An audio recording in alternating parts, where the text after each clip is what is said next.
So this is a brand new Anycubic Kobra S1 Max. So on paper, this thing checks all the boxes. It's fully enclosed, has a huge print area. It's 350 millimeters cubed.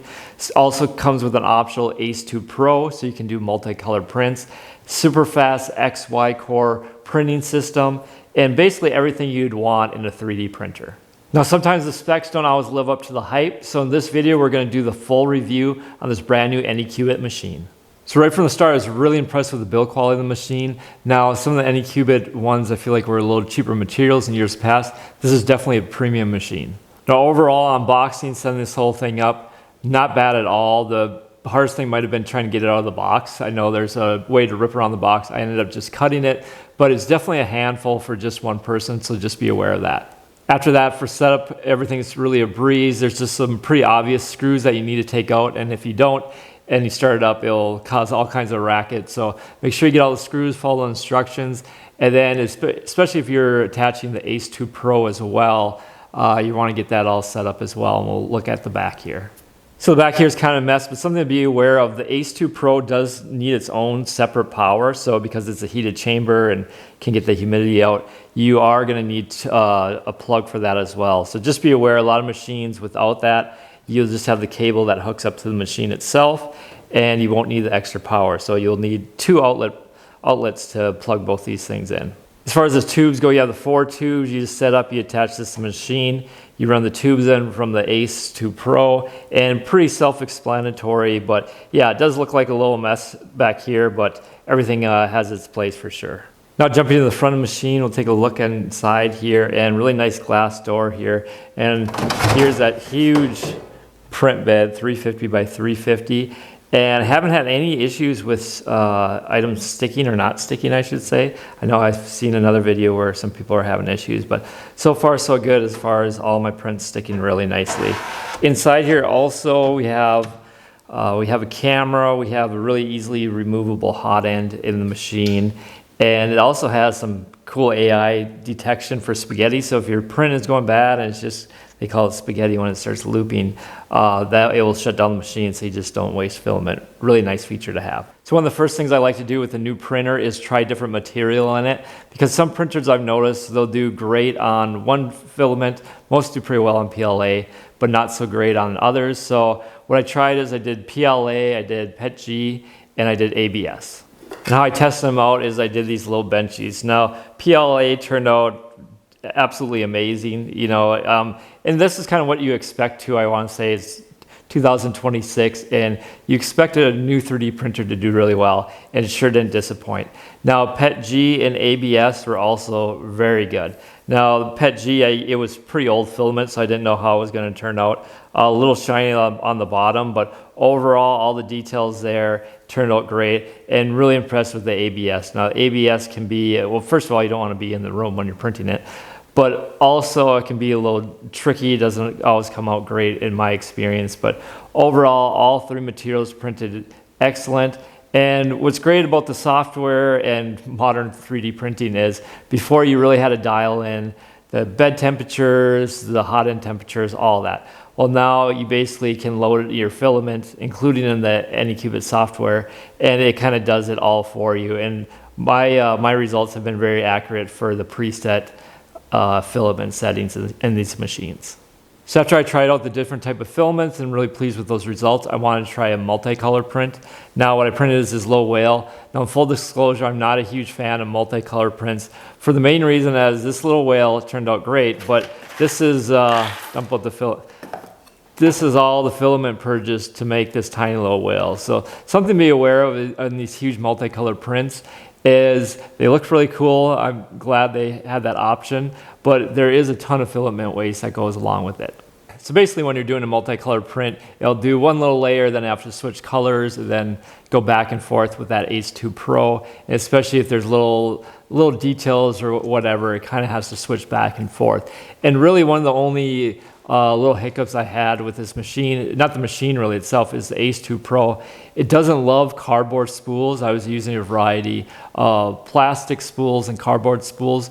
You're definitely going to want to print out those bands, those plastic bands that go around cardboard spools, because especially not so much when it was printing, but when it would wind up the spool again, it was getting a little jerky there. So once I put those plastic around the cardboard spools, that helped out quite a bit, but just something to be aware of when it comes to that Ace 2 Pro. So after I tried the different filaments, I did the multicolored prints, I really wanted to tackle what I was really excited about this machine, and what I think a lot of people will be buying this machine for is doing super cool helmets like this. So what I did is print 3 different Mandalorian helmets. Now I kind of was playing around with the sizes, and that was the thing. I've never had a printer this big to be capable of doing really cool helmets like that. So started off with just the original size, which fits me, and then my son wanted to fit him. So we tried out with a few different sizes. Really easy to do in the software is you can just scale the whole thing up or down, and so you can make it kind of custom to fit you perfectly. Material I used for these helmets was PLA for all of these. Now the black turned out, I don't know, it just turned out amazing, I feel like. I did play around a little bit with the supports. I used tree supports for these helmets, and I used the yellow as well. This is PLA. And then did actually a white PLA helmet, if you can see inside of there. And then my son painted the gray on there, and we also printed out some accessories that come with the helmet as well. And what's really cool about these helmets and the 3D printing community in general is all these files are available for free. If you want Marvel stuff, Star Wars stuff, anything like that, you can just find the files, download them, and print them. And the Anycubic machine did amazing for all of these helmets. Now I know there's a huge cosplay community that is going to be really excited for a machine this big. And honestly, I feel like this for home space, the form factor is pretty decent, but basically going bigger than this, it gets a little crazy. So I feel like this is kind of the max of, as it's called, the max, is for an at-home use 3D printer. Now let's jump into how this machine is controlled, and we'll kind of go through the screen setup. It has a touch screen, works really well, super intuitive, and we'll go through that. All right, so the machine's ready to go. This is kind of the basic start screen after you turn the machine on, and I'll get a glare there, but it does tilt up and down. Really nice touchscreen, really easy to use. So if you want to just go hit start print here, now it's going to have our different options to print just different files I've used. But one thing to mention, it does use a thumb drive. A lot of 3D printers I've used use a micro SD card. Now I prefer a thumb drive over the micro SD card. I would love to see just a standard SD card slot, but I don't know, that's just a personal preference.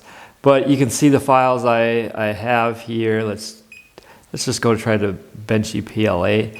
Now if you hit start printing, now it's gonna bring you to the Ace 2 Pro, because that's what's loaded up. And what's really cool is right on here you can go to the color match, but you can choose the material. Sorry, go back here. So now we're in the Ace Pro, and you can choose the material that's loaded up in there. So if you go to slot, the first slot there, right now we have PLA gray, but you can choose whatever filament you want to use. And if you are using, which is really cool, if you're using Anycubic filament with a code on it, it'll read what it is, and it also will show the different levels in the touchscreen here of filament you have left.